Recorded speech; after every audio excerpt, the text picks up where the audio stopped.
¿Qué es la comunicación asertiva? La comunicación asertiva consiste en la capacidad de expresar sentimientos, ideas u opiniones de manera confiada, reduciendo la posibilidad de generar un conflicto. Implica, entre otras cosas, la habilidad para expresarte sin dejar que intervengan juicios o preconcepciones sobre las personas o hechos. Asimismo, requiere de un profundo respeto por las personas con las que te comunicas y establecer que tú también esperas ser respetado. Lo contrario, a un estilo de comunicación asertiva sería una persona que evita el conflicto a cualquier precio. Trata de tranquilizar a los demás expresándose con disculpas continuas, temor o ansiedad, sin la posibilidad de externar sus sentimientos, pensamientos o creencias. Y, en caso de lograr expresarlos, se siente culpable o con resentimiento. También existe un estilo de comunicación agresiva, en donde las expresiones se enfocan principalmente a dañar o lastimar a la otra persona en lugar de abordar el tema central de interés. Por ejemplo, mostrándose rígido, culpando a los demás, reaccionando exageradamente, emitiendo críticas constantes, no reconociendo sus errores, insultando o ridiculizando a su interlocutor. Por ello, la asertividad implica comunicarse a favor de nuestros derechos, sin pisotear los derechos de los demás, capacidad para pedir favores, expresar sentimientos positivos y negativos, así como para decir no, sin experimentar sentimientos de culpa. Analiza tu manera de comunicarte. ¿Es asertiva? Hoy vamos a hablaros sobre las mejores técnicas para expresarte de forma asertiva. Estrategias para hacer más eficaces las respuestas asertivas. Tener un buen concepto de uno mismo. Mucha gente no es asertiva porque carece de autoestima. Es importante recordarse a uno mismo que se es tan importante como los demás y tomar en serio las propias necesidades. Planificar los mensajes. Conseguir que todos los hechos y puntos estén aclarados con antelación, confeccionando notas de referencia si la situación lo permite. Esto ahorra tiempo, produce confianza y puede disminuir la intimidación por parte de los demás. Ser educado. Enfadarse provoca confusión en uno mismo y hace que los demás vean al individuo débil, histérico y con una baja credibilidad. Hay que recordar que se deben tomar en consideración los puntos de vista de los demás y comunicarles que se entiende su punto de vista. Negar o ser testarudo no suele funcionar a largo plazo. Es mejor guardar la calma y educada, pero firmemente exponer la opinión propia. Guardar las disculpas para cuando sean necesarias. No se debe pedir excusas, a menos que sea necesario hacerlo.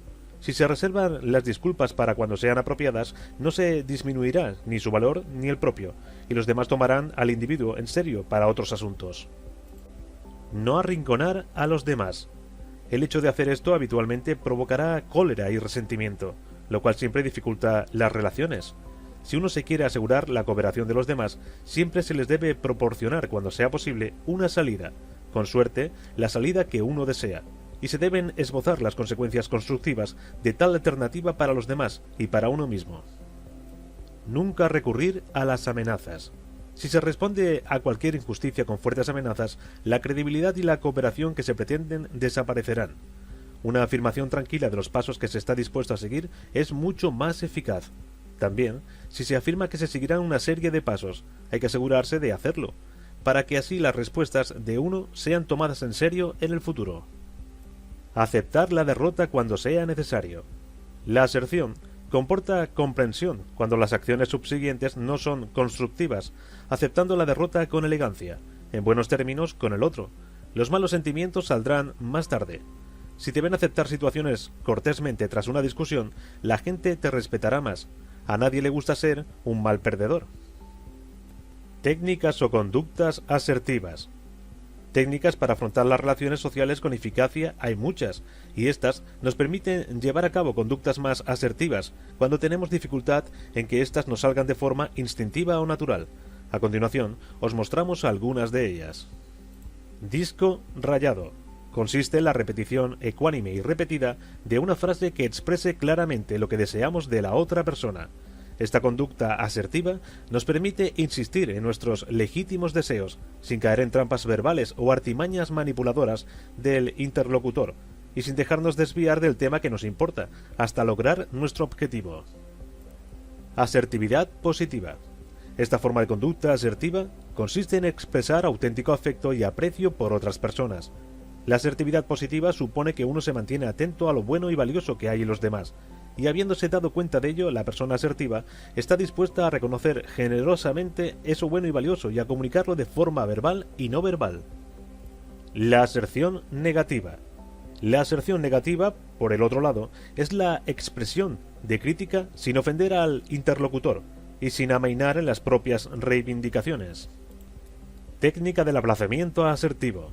Se trata de una técnica muy útil cuando no se sabe qué responder en ese mismo instante, cuando percibimos que no se sabe dar una respuesta efectiva y clara de forma inmediata. Así aplazamos de alguna forma nuestra respuesta para aclarar las ideas y no precipitarnos. Si el interlocutor insiste, se puede alternar con el banco de niebla. Técnica de la pregunta asertiva. La técnica de la pregunta asertiva tiene como punto de partida pensar que la crítica hecha por nuestro interlocutor es positiva. Así, se consigue que la persona con la que se discute deje de ser tu enemigo para pasar a ser tu aliado. Para ello se formula una pregunta en la que se incide en la forma en cómo se puede mejorar. Asertividad confrontativa. El comportamiento asertivo confrontativo resulta útil cuando percibimos una aparente contradicción entre las palabras y los hechos de nuestro interlocutor. Entonces, se describe lo que el otro dijo que haría y lo que realmente hizo. Luego se expresa claramente lo que uno desea. Con serenidad en la voz y en las palabras, sin tono de acusación o de condena, hay que limitarse a indagar, a preguntar y luego expresarse directamente un deseo legítimo. Enunciados en primera persona.